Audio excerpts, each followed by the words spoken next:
What's up guys, Nitro here.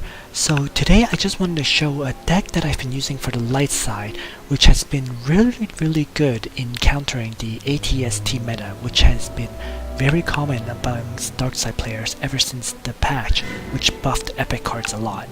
So this deck uses the ATAP, the ATRT, the Resistance Sniper, the Iron Mine, the Resistance Tech, the Occult Engineer, and the Arc Trooper. So each card does have its role in this deck, even though the energy cost is incredibly high at 4.4. Basically, with the Resistance Sniper, Resistance Tech, and the Occult Engineer, there's 3 cards that your opponent will need to use the TIE Bomber on. So those 3 cards makes it very hard to counter all 3. In addition, you have the Arc Trooper, which is low cost at 2 costs, and it also adds a lot of damage against ATAPs and really any other target. The Iron Mine is used to counter both the B1 droids as well as the first Stormtroopers, and the ATAP and the ATRT are your main damage dealers for this deck. So I'm just gonna bring up a replay to show this deck in action.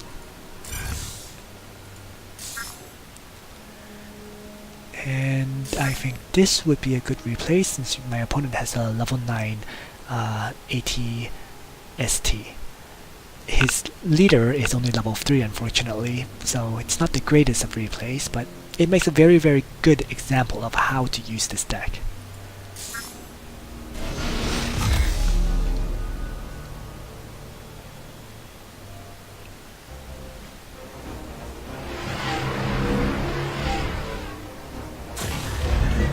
So in this case, I didn't really start with anything really good, so I'm going to play the Occult Engineer. So I just dropped that in the rear, and my opponent plays the ATST in the back. So without the ATAP, in this case I'm going to counter it with the ATRTs once he gets closer. Which is what I've dropped, and there you start moving up, and he uses Energy Trap. That being the case, I then play the Resistance Sniper to start hammering away at the ATST. So very quickly I was able to destroy that push, and my Occult Engineer is now repairing the turret. I then push aggressively against his turret, but he was able to destroy both of my ATRTs and lock me down to kill me off. Now, the recent sniper range was just amazing. You can see that it shot his Rocketeer on that side. And my Occult Engineer then went to repair that turret. So now that, in this case, I've now played the ATAP to begin, I guess, sieging this turret in the top. He dropped the TIE Bomber to kill my Resistance Tech, which continues to leave my Occult Engineer in play to repair the turrets. So he played Rocketeer in this case, which I then convert to keep hammering away at this turret and protect my ATAP. Now he was then able to play for Stormtroopers, but with ATRTs and the ATAP in play, I'm going to be able to destroy them easily and take out this turret.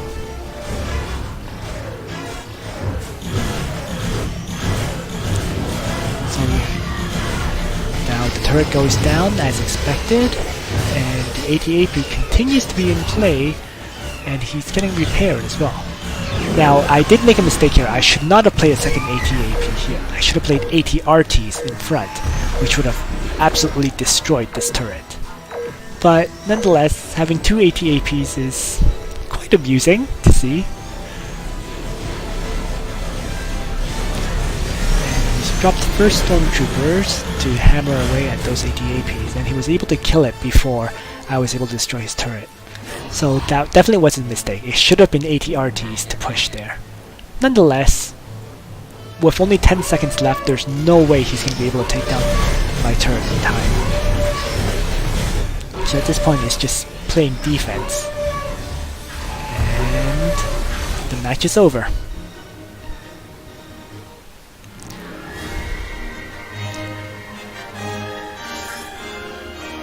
So with that example, I'm going to show, I think, one more match against Snoke, because Snoke has been a very, very common opponent for light side players. And this Snoke match would be a pretty good example of how this deck also hard counters any Snoke player. So in this case, this guy doesn't have an AT-AP, but he has a fairly standard dark side deck with, with the Assassin Droid and the first Stormtroopers. And I'm just gonna play this to show how this deck works against Snoke.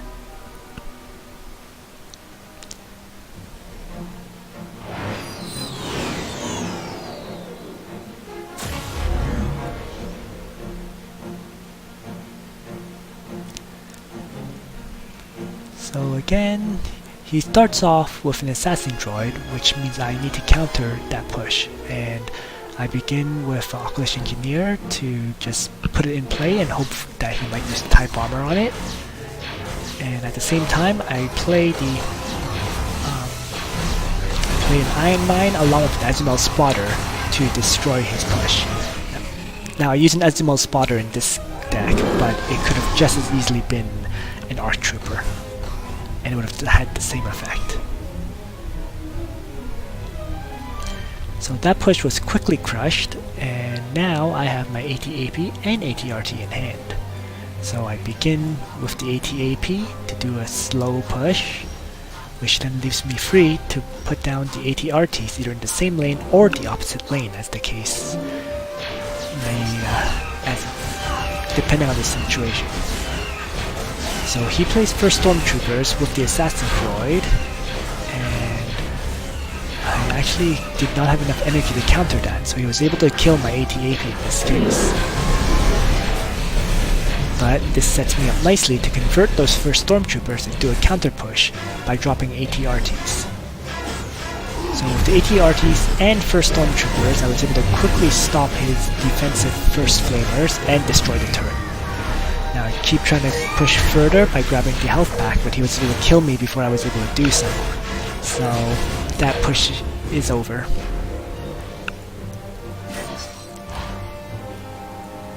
Nonetheless, at this point I'm up the turret, so it's just basically defending my advantage at this point. So his leader was quickly killed, and he now has first Stormtroopers to deal with, which are quickly eliminated.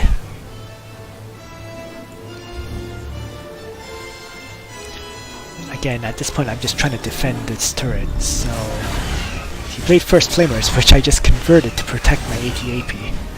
And the Resistance Sniper is just hammering away at him. He's really unable to do anything against any push I make because the Resistance Sniper keeps Snoke far away from my attacks. So he drops first Stormtroopers, and I just drop Iron Mine to counter that.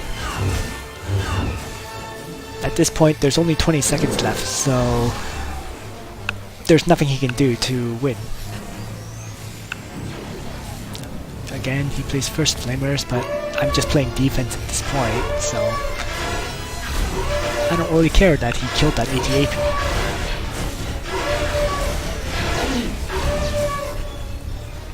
And with this, the match is over.